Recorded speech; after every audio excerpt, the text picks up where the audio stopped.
गांव में गुगली चिड़िया अपने पति और बच्चों के साथ रहती थी। उसका पति पीकू कुछ काम धाम नहीं करता था। घर का सारा काम गुगली को अकेले ही करना पड़ता था। यहाँ तक कि बेचारी गुगली को बच्चों के साथ साथ पति का भी पेट भरना पड़ता था। देखो जी, मेरी तबीयत खराब रहने लगी है।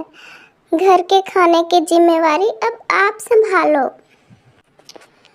देख रही हो ना, मैं विश्राम कर रहा हूँ और ये काम चिल्लाना बंद करो। ये काम धाम करना मेरे बस का नहीं है। जाओ यहाँ से, मेरे सर में दर्द मत करो।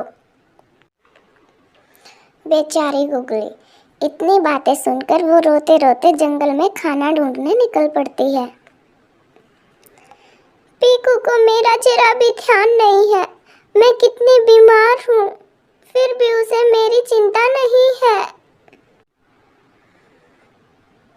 अरे, यहाँ नीचे कुछ गिरा है। देखती हूँ यहाँ क्या गिरा है। ये तो अनाज के दाने हैं।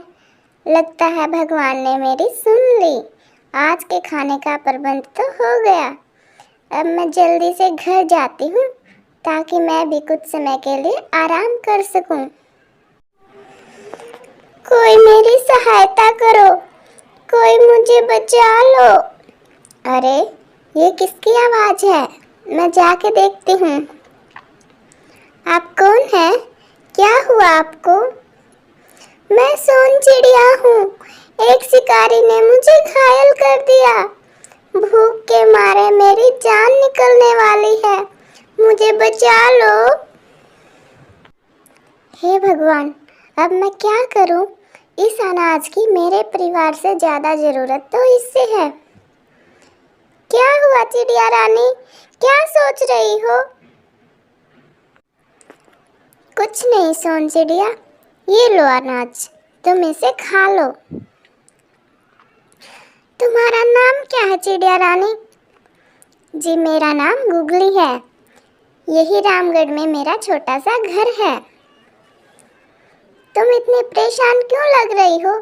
तुम ठीक हो ना? हाँ, सोन चिड़िया, मैं ठीक हूँ। मैं तो यही सोच रही हूँ कि आज घर जाके बच्चों को क्या खिलाऊंगी। उसकी चिंता तुम मत करो गुगली, मैं कोई साधारण चिड़िया नहीं हूँ। मेरे पास जादुई चिराग है। तुमने बहुत मुश्किल समय में मेरी मदद की है, इसलिए इसे तुम रखो। लेकिन मैं इसका क्या करूँगी? ये मेरे किसी काम का नहीं। गुगली, तुम इसे जो भी मांगोगे तुम्हें वही मिल जाएगा। ये जब तक तुम्हारी सहायता करेगा, जब तक तुम्हारा व्यवहार अच्छा रहेगा। यदि तुमने किसी के साथ बुरा करने की सोचा तो ये अपने आप गायब हो जाएगा। सोन चिड़िया की बात सुनकर गुगली बहुत खुश हो जाती है। अब वह चिराग लेकर घर आ जाती है। जादुई चिराग ने गुगली की जिंदगी पूरी तरह बदल दी। उसकी तबीयत में भी पहले से काफ़ी सुधार आ गया। जादुई चिराग की वजह से उसकी ज़िंदगी में अब कोई परेशानी नहीं रही। एक दिन एक साधु वहाँ से निकल रहा था। मुझे बहुत भूख लगी है। चलते चलते मैं थक गया हूँ। इस घर से खाना मांग कर देखता हूँ, क्या पता मुझे कुछ खाने को मिल जाए। चिड़िया रानी, मुझे बहुत भूख लगी है। मैं बहुत दूर से चलकर यहाँ आया हूँ। क्या तुम मुझे खाना दे सकती हो? गुगली मन ही मन सोचती है, हमारे घर में तो खाना है ही नहीं।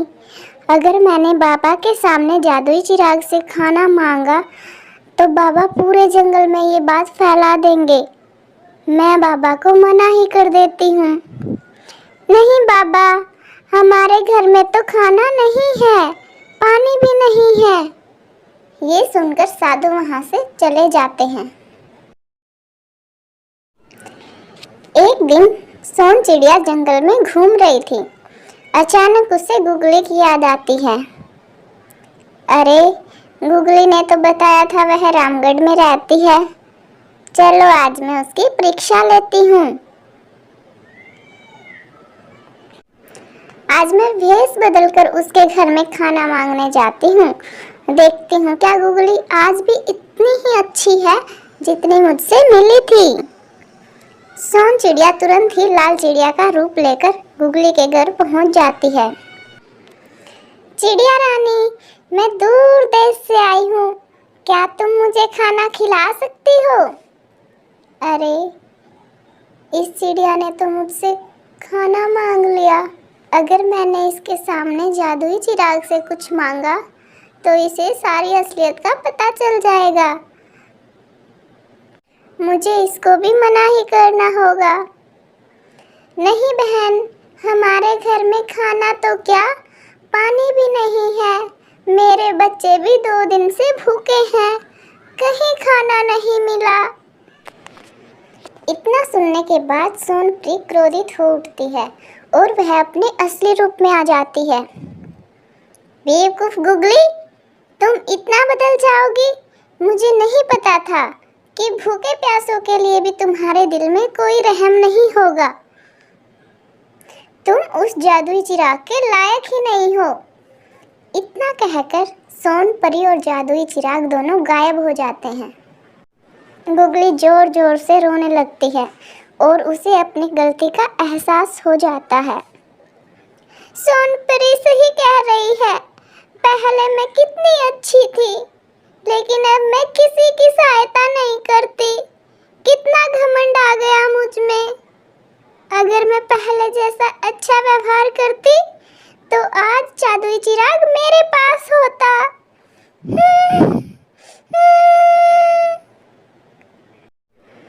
तो बच्चों, इस कहानी से हमें यह शिक्षा मिलती है, परिस्थितियाँ चाहे कैसी भी हों, हमें अच्छाई का साथ नहीं छोड़ना चाहिए।